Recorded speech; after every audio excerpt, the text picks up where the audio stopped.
Hello everyone, my name is Clara Smith. I'm working as a medical administrative assistant at Central City Hospital. My life changed drastically when I discovered a betrayal that shook me to my core.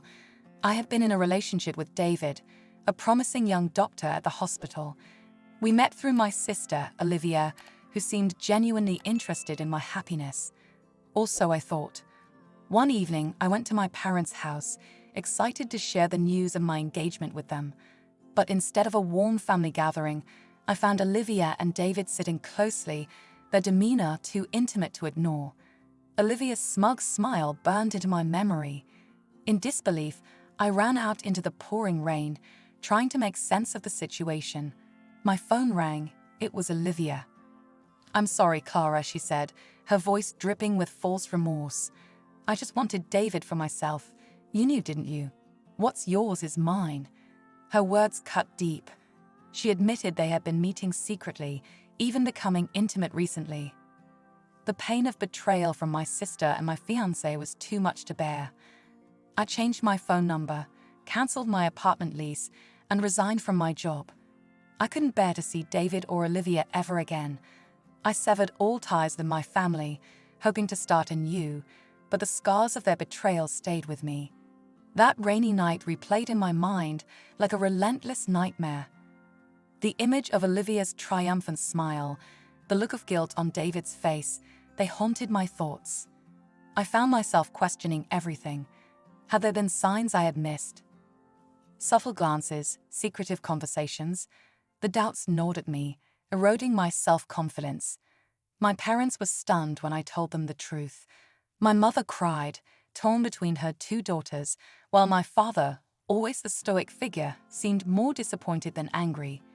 He had always favored Olivia, the golden child who could do no wrong. "You should have been more careful, Clara," he said, his voice cold and detached. "Olivia has always been competitive. Competitive." That word echoed in my mind, twisting the knife further. Olivia's entire life had been a competition, and I had unwittingly become her opponent. I had never wanted to compete with her.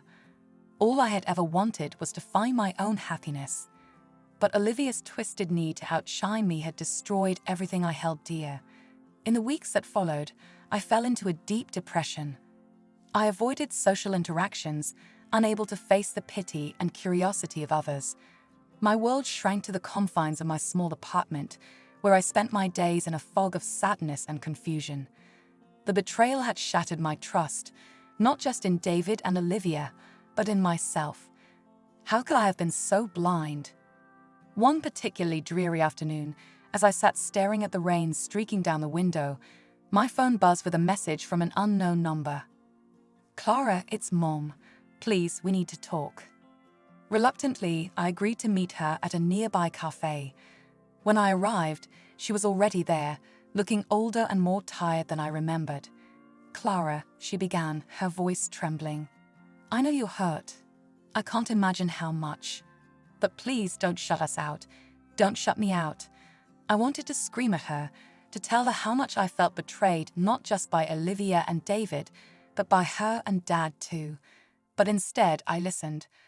I listened as she told me how the family was falling apart, how my father's health was deteriorating, how Olivia's marriage to David was already showing signs of strain. "She may seem happy, but she's not," my mother said, her eyes filled with a sorrow that mirrored my own. Despite my anger and pain, a part of me still loved my family. I agreed to see a therapist, hoping to untangle the web of emotions that held me captive. The sessions were grueling, forcing me to confront the depths of my hurt and anger. But slowly, I began to see a glimmer of light at the end of the tunnel. I found solace in my work, throwing myself into my duties at the hospital. Helping patients and supporting the medical staff became my refuge, a place where I could momentarily forget my own troubles. The routine and structure of the hospital environment gave me a sense of stability that I desperately needed. It was during one of these shifts that I met Noah. He was new to the hospital, a compassionate and dedicated director who quickly earned the respect of everyone around him. There was something about his calm demeanor and genuine kindness that drew me to him. He noticed my quiet efficiency and the way I went out of my way to help others, and slowly, we began to spend more time together. No's presence was like a soothing balm to my wounded heart. He didn't pry into my past or push me to talk about things I wasn't ready to share. Instead, he offered a steady support, a quiet companionship that allowed me to heal at my own pace. Our professional relationship gradually blossomed into something more, and for the first time in a long while, I felt a spark of genuine happiness. As I began to rebuild my life, I found strength I didn't know I had. I moved to a new apartment, one filled with light and hope. I started taking evening classes, pursuing a long-forgotten dream of advancing my career. And with Noah by my side, I started to believe in love again. One day, as I was sorting through some old boxes, I came across a photo of Olivia and me from our childhood. We were smiling, arms wrapped around each other, oblivious to the future that lay ahead. I stared at the photo for a long time, feeling a mix of nostalgia and sadness. Despite everything, she was still my sister, but I knew that I could never let her back into my life in the same way. The scars of betrayal might never fully fade, but I was learning to live with them. They were a part of my story, a testament to my resilience and strength. I was no longer the naive girl who trusted too easily.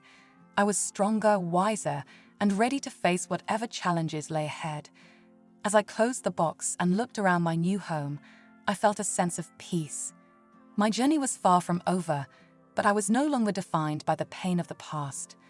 With Noah by my side and a future filled with promise, I knew that I was ready to embrace whatever came next. And for the first time in a long time, I felt a glimmer of hope.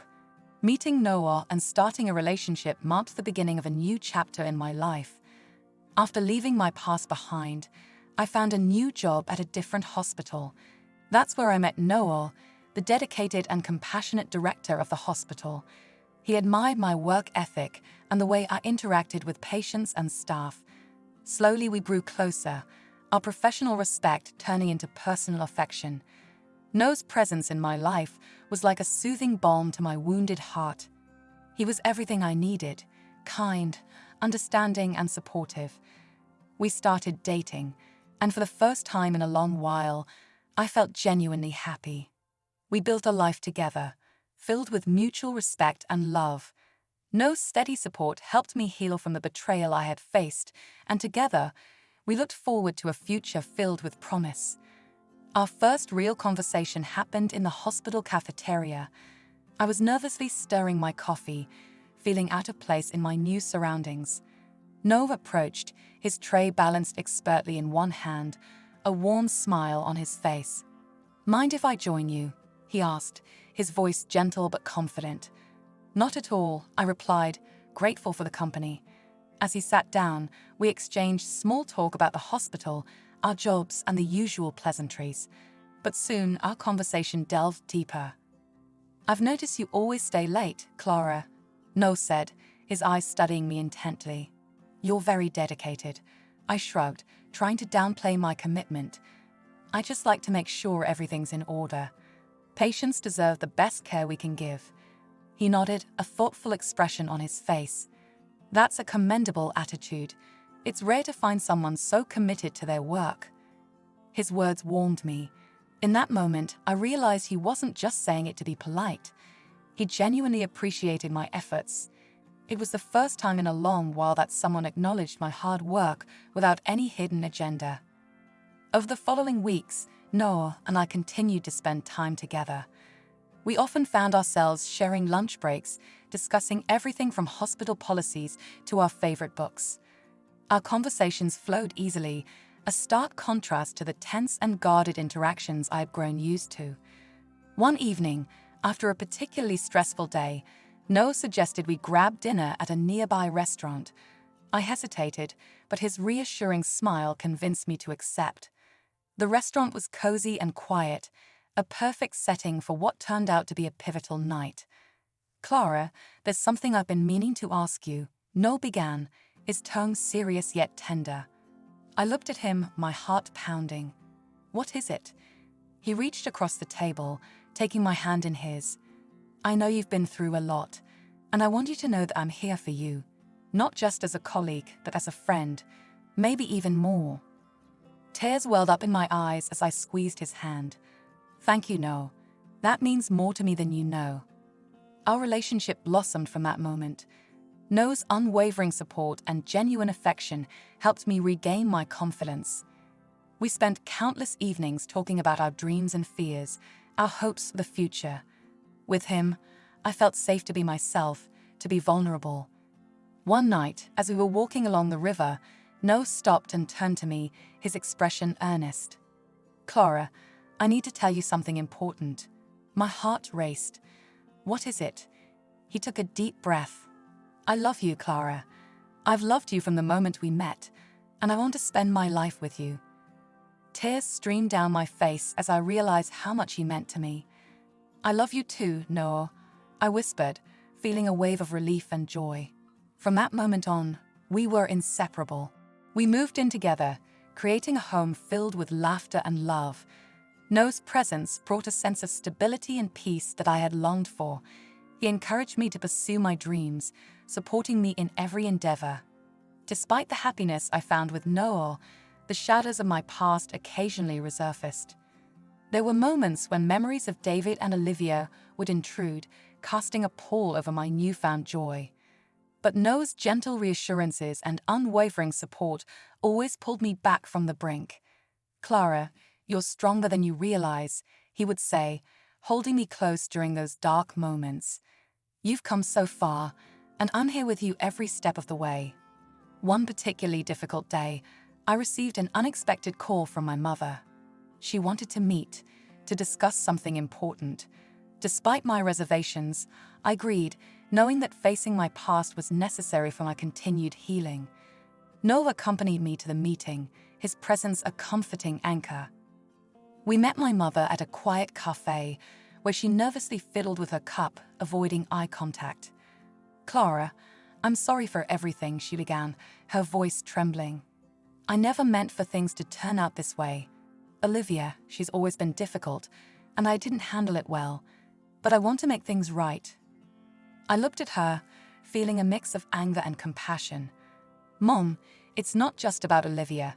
You and Dad, you didn't stand up for me. You let her get away with everything. Tears filled her eyes as she nodded. I know, and I'm so sorry. I want to try and fix our relationship if you'll let me. Noah squeezed my hand, silently supporting whatever decision I would make. After a moment of contemplation, I sighed. It's going to take time, Mom, but I'm willing to try. That conversation marked a turning point in my healing process. Reconnecting with my mother, albeit cautiously, allowed me to confront and release some of the lingering pain. With Noah by my side, I felt ready to rebuild bridges, albeit carefully and on my terms. Life with Noah was filled with small joys and meaningful moments. We celebrated our milestones, from moving into our new home to adopting a rescue dog named Max, who quickly became a beloved member of our family. Each day, I grew more grateful for the love and support that surrounded me. One sunny afternoon, as we were walking in the park with Max, Noah turned to me with a mischievous grin. Clara, there's one more thing we need to do to complete our happiness. Curious, I raised an eyebrow. And what's that? He got down on one knee, pulling out a small velvet box. Marry me, Clara. Let's make this official. Overwhelmed with emotion, I nodded, tears streaming down my face. Yes, Noah. 1,000 times yes. Our wedding was a small, intimate affair, attended by close friends and the few family members who had supported us. As we exchanged vows, I felt a profound sense of closure and new beginnings. Noah was my rock, my partner, and my love. Together, we had overcome the shadows of the past and built a future filled with promise. Reflecting on my journey, I realized how far I had come.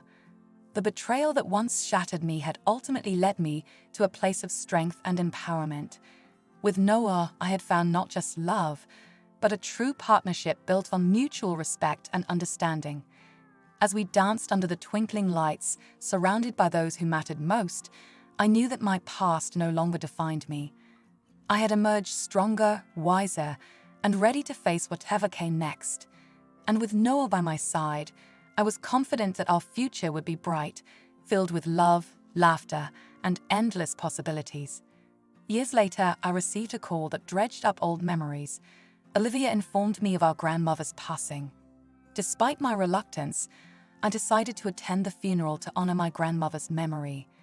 The atmosphere was tense when I arrived. Olivia, ever triumphant, wasted no time in flaunting her perfect life. She introduced her son Thomas and boasted about her successful husband, David, the same David who had betrayed me.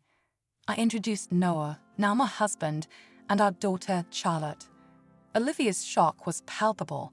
Her attempts to belittle me fell flat when Thomas recognized Charlotte from her popular online channel. Olivia's facade cracked as she realized my life was not the failure she had imagined. The tension culminated in a dramatic confrontation where Noah firmly stood up for me, demanding Olivia to stop her cruel behavior. The satisfaction of seeing her taken aback was immense, and it marked the beginning of my empowerment. The morning of the funeral was grey and overcast, reflecting my mood. As we approached the church, I felt a knot tighten in my stomach. It had been years since I'd seen Olivia, and the thought of facing her again filled me with dread. Noah sensed my unease and squeezed my hand reassuringly. "You don't have to do this alone," he whispered, his eyes full of concern. "I know," I replied, grateful for his presence. "Thank you for being here." As we entered the church, I immediately spotted Olivia at the front, dressed in an elegant black dress that screamed wealth and status. She turned and saw us, her eyes narrowing as she forced a smile. "Clara, how nice to see you," she said, her tone dripping with insincerity. "And this must be Noah. I've heard so much about you." Noah nodded politely. "Likewise." Olivia's gaze shifted to Charlotte, who was clinging to my hand. "And who is this beautiful young lady?" "This is our daughter, Charlotte," I said, my voice steady despite the storm of emotions inside me. Olivia's eyes widened in surprise. "I didn't realize you had a child." "Thomas, come here, meet your cousin." Thomas, a boy of about 9, approached us with a curious look. Charlotte, always confident and outspoken, stepped forward. "Hi, I'm Charlotte," she said brightly. Thomas nodded, then glanced back at Olivia. "Mom, she's the girl from the video you showed me." Olivia's smile faltered, and for a moment, I saw a flicker of uncertainty in her eyes. She quickly recovered, her usual smug expression returning. "Well, isn't that something?" she said, her voice a bit strained. "Thomas, go and sit down. The service is about to start." As we took our seats, I couldn't help but feel a sense of vindication. Olivia's perfect facade was beginning to show cracks, and it was clear she hadn't expected me to have a successful life after everything she had done. The funeral service was somber, filled with memories of my grandmother. I found myself reminiscing about the times we had spent together, her gentle wisdom, and her unwavering love. It was a bittersweet moment, mourning her loss while surrounded by the people who had caused me so much pain. After the service, we gathered outside for the reception. Olivia wasted no time in approaching us, David in tow. He looked much older, the years of deceit and guilt etched on his face. "Clara, Noah," David said, his voice tentative. "I'm sorry for your loss." "Thank you, David," I replied curtly, unwilling to engage in pleasantries. Olivia, however, seemed determined to make a scene. "You know, Clara, it's really quite something that you've managed to move on. I always thought you'd be stuck in the past." Noah stepped forward, his expression hardening. "Olivia, this isn't the time or place for such comments. We're here to honor Clara's grandmother, not to dredge up old wounds." Olivia's eyes flashed with anger. "How dare you speak to me like that? How dare you continue to belittle Clara after everything you've done?" Noah shot back. "You've caused enough pain. It's time to stop." The tension was palpable, and I felt a rush of gratitude for Noah's unwavering support. Olivia opened her mouth to retort, but before she could say anything, Charlotte intervened. "Why are you being mean to my mom?" she asked, her voice clear and innocent. "She didn't do anything to you." Olivia looked taken aback, struggling to find a response. Thomas, standing nearby, looked confused and embarrassed. "No one is being mean, sweetie," Olivia said, her voice faltering. "Yes, you are," Charlotte insisted. "Mommy is nice. She always helps people." The simplicity of Charlotte's words cut through the tension, exposing the pettiness of Olivia's behavior. I felt a surge of pride for my daughter's courage and honesty. "Charlotte's right," I said, my voice firm. "I've moved on, Olivia. It's time you did too." Olivia's face reddened, and for a moment, I thought she might lash out. But then she took a deep breath and turned away, muttering something under her breath. As we walked away, I felt a sense of liberation. The confrontation, though painful, had brought a sense of closure. I no longer needed Olivia's validation or approval. I had built a life filled with love and respect, and that was something she could never take away from me. Later, as we stood by my grandmother's grave, Noel wrapped his arm around me. "How are you feeling?" he asked softly. "Better," I replied, leaning into him. "It's hard, but I think I needed this." He nodded. "You're incredibly strong, Clara. Don't ever forget that." I smiled, feeling a weight lift from my shoulders. The funeral, while emotionally draining, had also been a turning point. I had faced my past and come out stronger, more confident in who I was and the life I had built. As we left the cemetery, I looked back one last time. My grandmother's final resting place was a serene spot, surrounded by blooming flowers and tall trees. It was a place of peace, a reminder of the love and wisdom she had imparted to me. Walking hand in hand with Noel and Charlotte, I felt a renewed sense of hope. The past no longer held me captive. I had reclaimed my life, my happiness, and my self-worth. And with my family by my side, I knew I could face whatever challenges lay ahead. In the days that followed, I reflected on the journey that had brought me to this point. The betrayal I had suffered had once seemed insurmountable, but it had ultimately led me to a place of strength and empowerment. I had learned to stand up for myself, to value my worth, and to build a life that was truly my own. Olivia's attempts to undermine me had failed. She had her perfect facade, but I had something far more valuable: a loving family, a sense of self-respect, and the knowledge that I had overcome the worst and come out stronger. As we drove home, Charlotte chatted excitedly about her plans for her next video, her innocence and enthusiasm a stark contrast to the day's somber events.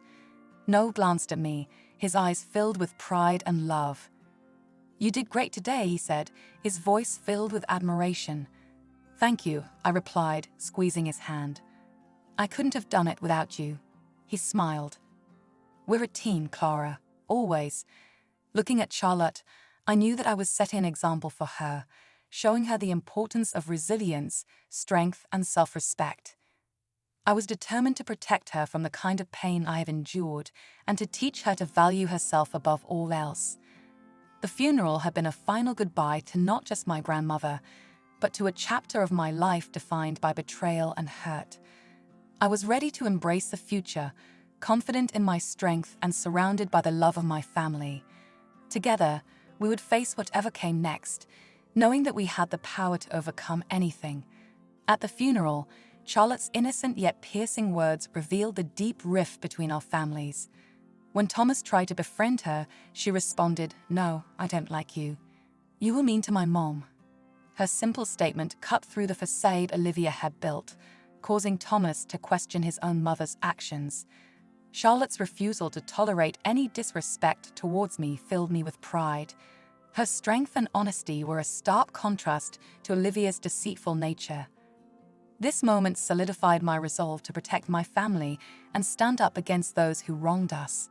It was a powerful reminder of the love and loyalty we shared, something Olivia could never undermine. Later that afternoon, the reception continued in the church hall. The room buzzed with conversations, most of them filled with the usual pleasantries of distant relatives catching up. But I couldn't ignore the frequent glances in our direction, the whispered gossip undoubtedly about the confrontation with Olivia.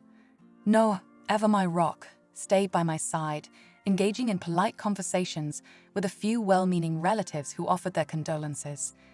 I found myself in a quiet corner, watching Charlotte as she navigated the room with the ease of a child unaware of adult complexities. She was speaking with an elderly woman, my great-aunt Margaret, who had always been kind to me. I approached them, feeling a mix of nostalgia and gratitude. "Clara dear," Margaret greeted me warmly. "Your daughter is such a delight. She reminds me so much of you at her age." "Thank you, Aunt Margaret," I replied, smiling at the memory. "She has her own way of seeing the world." Margaret nodded, her eyes twinkling. "That she does. And it's a gift, you know, to speak the truth so plainly. Don't ever let her lose that." Charlotte, sensing the depth of our conversation, looked up at me. "Mom, why does Aunt Olivia always look so angry?" Her question, innocent and sincere, hung in the air. Margaret glanced at me, giving a slight nod of encouragement. I knelt down to Charlotte's level, choosing my words carefully. "Sometimes, people make choices that hurt others," I explained gently. "And when they don't take responsibility for those choices, it can make them unhappy." Charlotte seemed to consider this. "Is that why she was mean to you?" I nodded. "Yes, it is. But it's important to remember that we can choose to be kind and honest, no matter how others behave." Satisfied with my answer, Charlotte gave me a quick hug before running off to find more relatives to charm. Margaret placed a hand on my shoulder, her grip firm and reassuring. "You're doing a wonderful job with her, Clara. Your strength shows through her." "Thank you, Aunt Margaret. It means a lot coming from you," I said, feeling a lump form in my throat. Her support was a balm to my still raw emotions. As the afternoon wore on, I found myself face to face with Olivia again. This time she was alone, her earlier bravado noticeably diminished. She looked at me with an expression I couldn't quite decipher. Was it regret, or merely a calculated attempt to salvage her pride? "Clara, can we talk?" she asked, her voice devoid of its usual haughty tone. I hesitated but nodded, leading her to a quieter part of the room. We stood there, surrounded by the muffled sounds of the reception, an invisible wall of unresolved issues between us. "Look, I know I haven't been fair to you," Olivia began, her eyes not quite meeting mine. "But you have to understand, David and we had a connection. It wasn't just to hurt you." I took a deep breath, willing myself to stay calm. "Olivia, it wasn't just about you and David. It was about betrayal. You were my sister. You knew how much you meant to me." "I know," she admitted, finally looking at me. "And I'm sorry for the pain I caused. I really am." Her apology, while unexpected, didn't erase the years of hurt, but it was a start. "Thank you for saying that, but it's not something that can be fixed with words alone. Trust takes time to rebuild." Olivia nodded, looking down at her hands. "I understand. I miss having you in my life, Clara. Despite everything." For the first time, I saw a flicker of the sister I once knew beneath the layers of pride and deception. "I miss you too, Olivia. But things have to change if we're ever going to move forward." She sighed, a mix of frustration and resignation. "I guess we'll have to see if that's possible." As she walked away, I felt a strange sense of relief.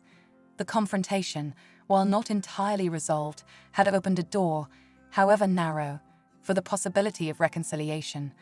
The day drew to a close, and Noel, Charlotte, and I made our way back home. The drive was quiet, each of us lost in our thoughts.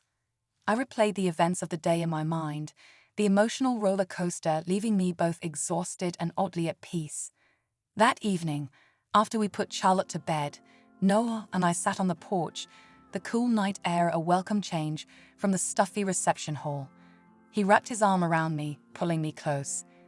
"You were amazing today," he said softly. "I'm so proud of you." I leaned into him, feeling the steady beat of his heart. "I couldn't have done it without you, Noah. You give me strength." He kissed the top of my head. "We give each other strength, Clara. That's what makes us a team." As I gazed up at the stars, I felt a renewed sense of hope. The funeral had been a turning point, a chance to confront my past and reclaim my narrative. Olivia's apology, though imperfect, was a step towards healing. And Charlotte's bravery had shown me that I was raising her to be strong and honest, unafraid to stand up for what's right. Life would continue to throw challenges our way, but I was no longer afraid. I have faced the ghosts of my past and emerged stronger, more resilient. With Noah and Charlotte by my side, I knew I could handle whatever came next. Together, we would forge a future built on love, respect, and the unbreakable bond of family. Saying my final goodbye to my grandmother, I felt a mix of sadness and relief. My mother, tearfully happy to see me after all these years, asked me to visit again. My father, still favoring Olivia, remained stern and distant. Despite the emotional turmoil, I left the funeral with a sense of peace. Olivia's attempt to maintain her superiority was futile. Her desperate need for validation through social media posts couldn't hide the emptiness of her achievements. I had something far more valuable, a loving family and a sense of self-worth. The funeral marked the end of an era of manipulation and the beginning of my journey toward empowerment. With Noah and Charlotte by my side, I was ready to face whatever came next, knowing I had emerged stronger from the trials of my past. As we walked away from the cemetery, the chill in the air felt invigorating, a stark contrast to the oppressive atmosphere of the past few days. Noah held my hand tightly, his warmth a comforting reminder of the new life we had built together. Charlotte skipped ahead, her energy undiminished by the somber occasion. We spent the night at a small inn near the cemetery, wanting to avoid a long drive home after such an emotionally draining day. As we settled into the cozy room, Noah and I exchanged a look of mutual understanding. We both knew that today had been a significant step in my journey, a final closure to a painful chapter. "Mom, can we go for a walk tomorrow morning?" Charlotte asked as she brushed her teeth. I saw a park nearby. "Of course, sweetie," I replied, smiling at her eagerness. We could all use some fresh air. The next morning, we strolled through the park, the crisp autumn air filling our lungs. Leaves crunched under our feet, and the golden hues of the trees created a serene backdrop. Charlotte ran ahead, her laughter echoing through the stillness. "Noah, do you think things will ever be truly normal with my family again?" I asked, my voice tinged with uncertainty. He paused, considering his response. "Normal is a relative term, Clara. What matters is that you found your own peace. Rebuilding relationships takes time and effort from both sides." I nodded, absorbing his words. "I guess you're right. I just hope that one day we can all be together without the tension." "That's a good goal to have," he said, squeezing my hand. "But remember, you're not alone in this. We're in it together." Later that afternoon, we returned to our room to pack our things and head back home. As I folded Charlotte's clothes, my thoughts wandered to the confrontation with Olivia. Her apology had been a small step, but it didn't erase the years of pain. Trust would take time to rebuild, if it ever could be. On the drive back, Charlotte dozed off in the backseat, her head resting against the window. I watched her in the rearview mirror, feeling a swell of pride and love. She had shown such strength and honesty, traits I hoped she would carry into adulthood. Noah glanced over at me, sensing my thoughts. "You're doing an amazing job with her, Clara. She's growing up to be a remarkable person." "Thank you, Noah," I replied softly. "I couldn't have done it without you." We arrived home as the sun dipped below the horizon, casting a warm glow over our house. The familiarity of our surroundings brought a sense of comfort and stability. Charlotte woke up, rubbing her eyes and looking around. "Are we home?" she asked sleepily. "Yes, sweetie, we're home," I replied, unbuckling her seatbelt. "Let's get you inside." That evening, as we settled back into our routine, I reflected on the past few days. The funeral had been a turning point, not just for me but for our entire family. It had forced us to confront old wounds and begin the process of healing. A few weeks later, I received a letter from Olivia. Her handwriting, usually so precise, was slightly shaky, revealing her vulnerability. "Dear Clara, I've been doing a lot of thinking since the funeral. I know that my apology doesn't make up for the hurt I caused, but I want you to know that I am truly sorry. I miss having you in my life, and I hope that one day we can find a way to move forward. Love, Olivia. I read the letter several times. My emotions a tumultuous mix of hope and skepticism. It was a start, a small step toward possible reconciliation. I decided to write back, taking my time to find the right words. Dear Olivia, thank you for your letter. It means a lot to me that you reached out. Healing will take time, but I am open to finding a way forward. Let's take it one step at a time. Love, Clara. Sending the letter felt like lifting a weight off my shoulders. I wasn't naive enough to believe that everything would be perfect, but it was a step toward healing for both of us. As the days turned into weeks and then months, life settled into a comfortable rhythm. I continued to thrive in my job, finding fulfillment in helping patients and working alongside Noah. Charlotte excelled in school, her vibrant personality winning over teachers and classmates alike. One evening, as we sat around the dinner table, Charlotte brought up the funeral. Mom, do you think Aunt Olivia will visit us someday? I looked at Noah, who nodded encouragingly. Maybe, Charlotte. We're taking things slow, but I hope that one day we can all be together without any hurt feelings. Good, she said, her eyes bright with hope. I think families should be together. Her words, simple and pure, struck a chord within me. Family, despite its complexities and flaws, was worth fighting for. And while the path to reconciliation might be long and challenging, I was willing to take it, one step at a time. Noel raised his glass, smiling at me. To family and to the journey ahead.